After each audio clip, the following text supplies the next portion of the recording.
So, the one thing that strikes me with this game, Don, is you haven't seen them since December. And in those two games, you gave up 94 shots on goal. And you got 3 points out of it.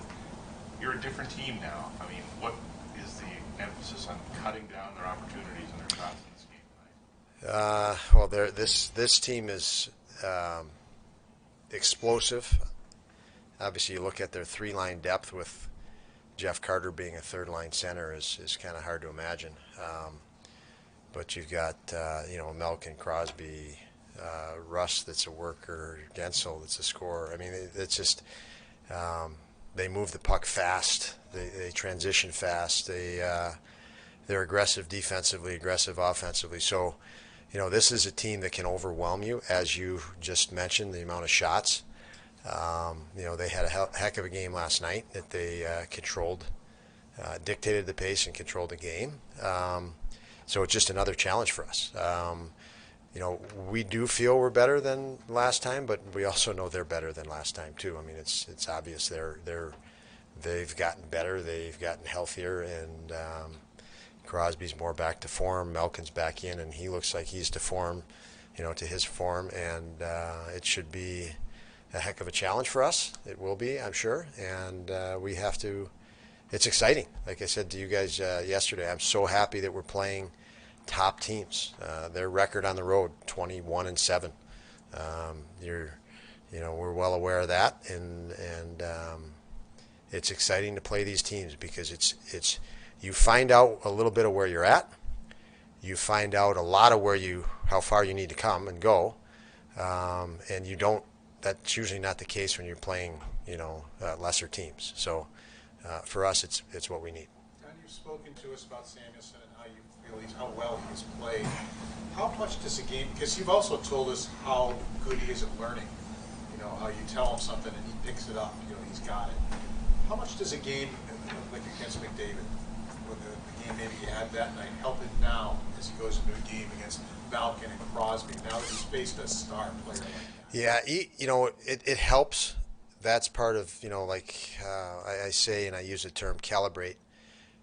You call up guys that are, amazing athletes like Matthias. You can tell them what you want to as a coach, but how do you tell them how good Patrick Kane is, or how good Sidney Crosby is, or you said McDavid? You can tell them all you want. They have to experience it. Quickness, intelligence, speed, strength, vision, and each player is a little bit different. So Malkin is different than McDavid, but they're elite star players. And, so I think Matthias is to a point where he's developed enough of his hockey skill, his positional knowledge, and his athleticism that now it's about calibrating. And as I felt with Dahls, and we talked about, that was a big part with me with Dahls. He has all the talent necessary. He's building a foundation.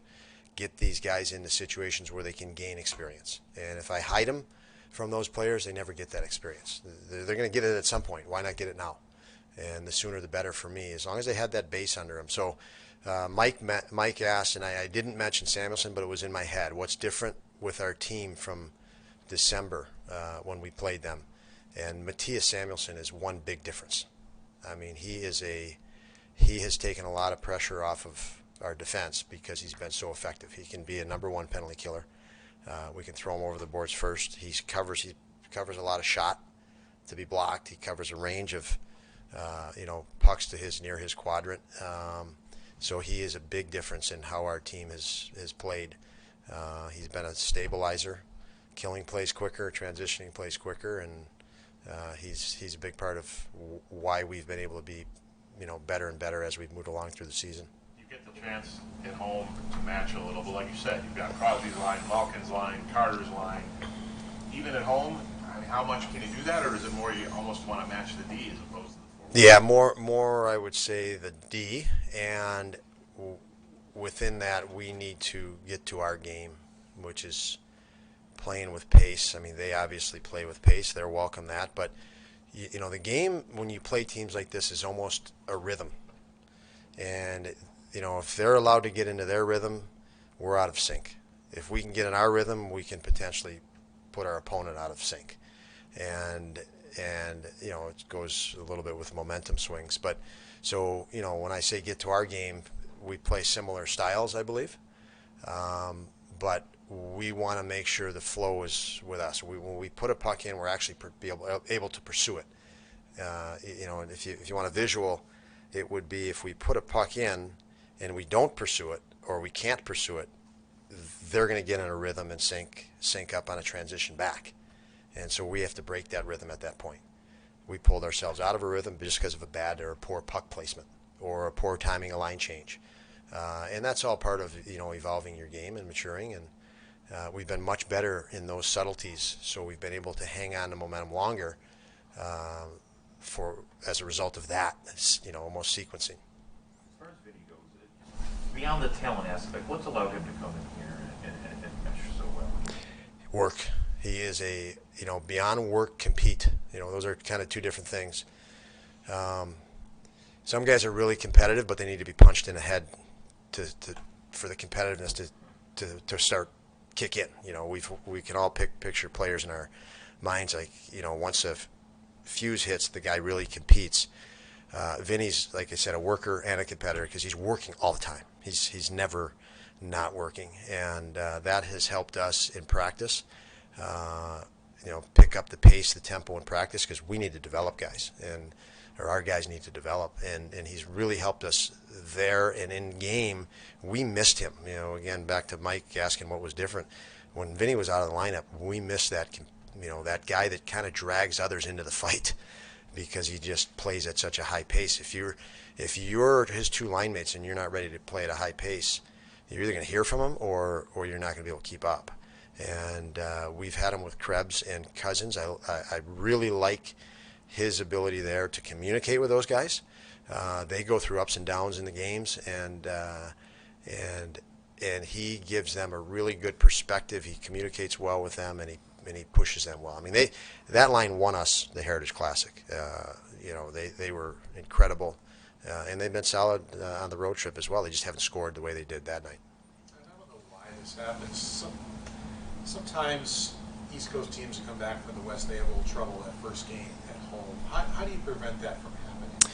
Well, we had about 4 or 5 guys ask one of the coaches this morning if they had a lousy sleep last night because they did. So I mean, it's your body feeling good at 7 p.m. is what you shoot for, and we all know body chemistry. Every day you feel a little different. So I don't know that I would ever have an answer for what that is, those intangible elements from traveling back from the East or why that happens.